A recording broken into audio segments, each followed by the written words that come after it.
So inside of opera production, or even inside of the entertainment industry, this is called a unit set. That means that it's going to be this particular set the entire night. We don't see many changes inside of it. We'll see some additional props come in and on and about it. But once the curtain goes up, we don't do many changes on this. So this is a unit set.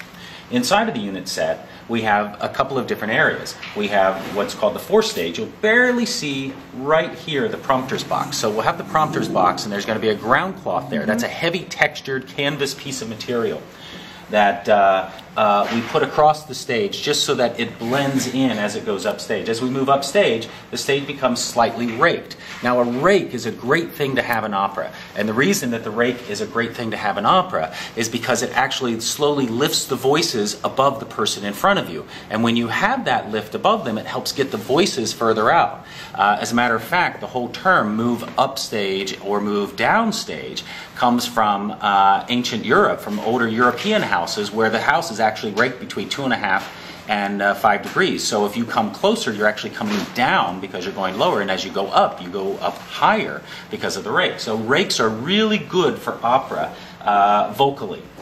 So the next section, then, we start a rake, and then inside of the archaeological dig, which is the set, the whole set is an archaeological dig, and we're discovering things. What are we discovering inside this show? We're discovering this particular composer's story of Mary Magdalene, story of Yeshua.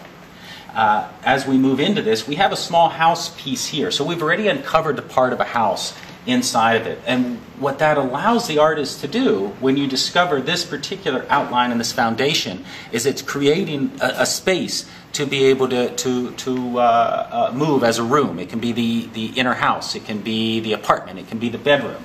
And then directly upstage of that, we actually start moving into the place where the chorus is at. We have a whole series of step units that come up above. Now, the only people that are ever up above, except during the crucifixion, are the chorus.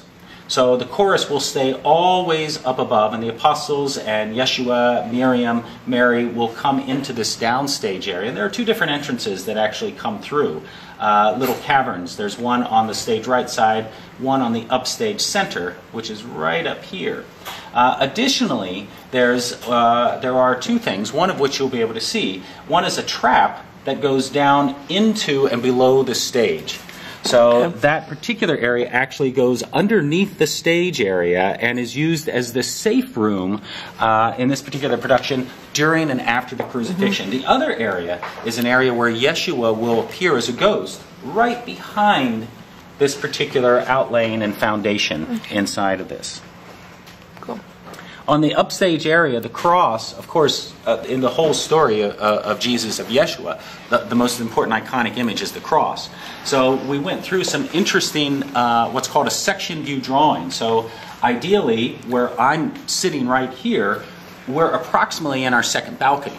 So if my line of sight right now is the second balcony, I'm having a hard time seeing the cross inside of this model. That's a bad thing.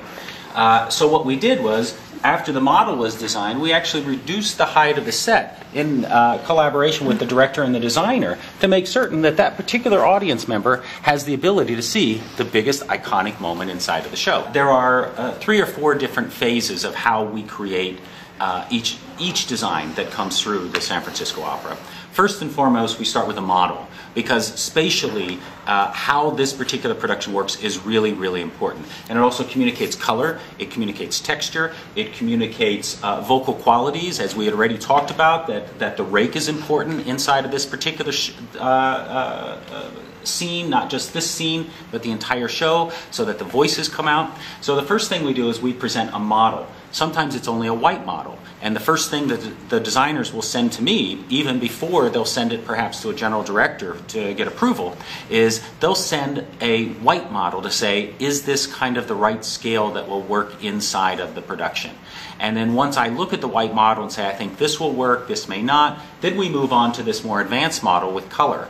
If this model gets approved, the next thing that happens is detailed drawings are made that very much like you would see for an architectural building.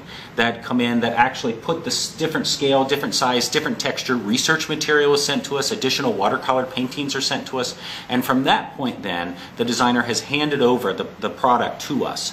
And with that, then, I work with my scenic charge, I work with my head of props, I work with my shop foreman, I work with an assistant shop foreman who actually acts as our engineer and our draftsperson, and then we figure out how the show should be built, what's depending upon how many people are up above, how much structure actually has to be built for it, as well as this whole thing has to be able to come apart in 4 or 5 hours every day and be put back together in 4 to 5 hours. So it's not just about building this, it's also about how does this store inside of a repertoire, because we're storing 3 to 4 other shows at the same time.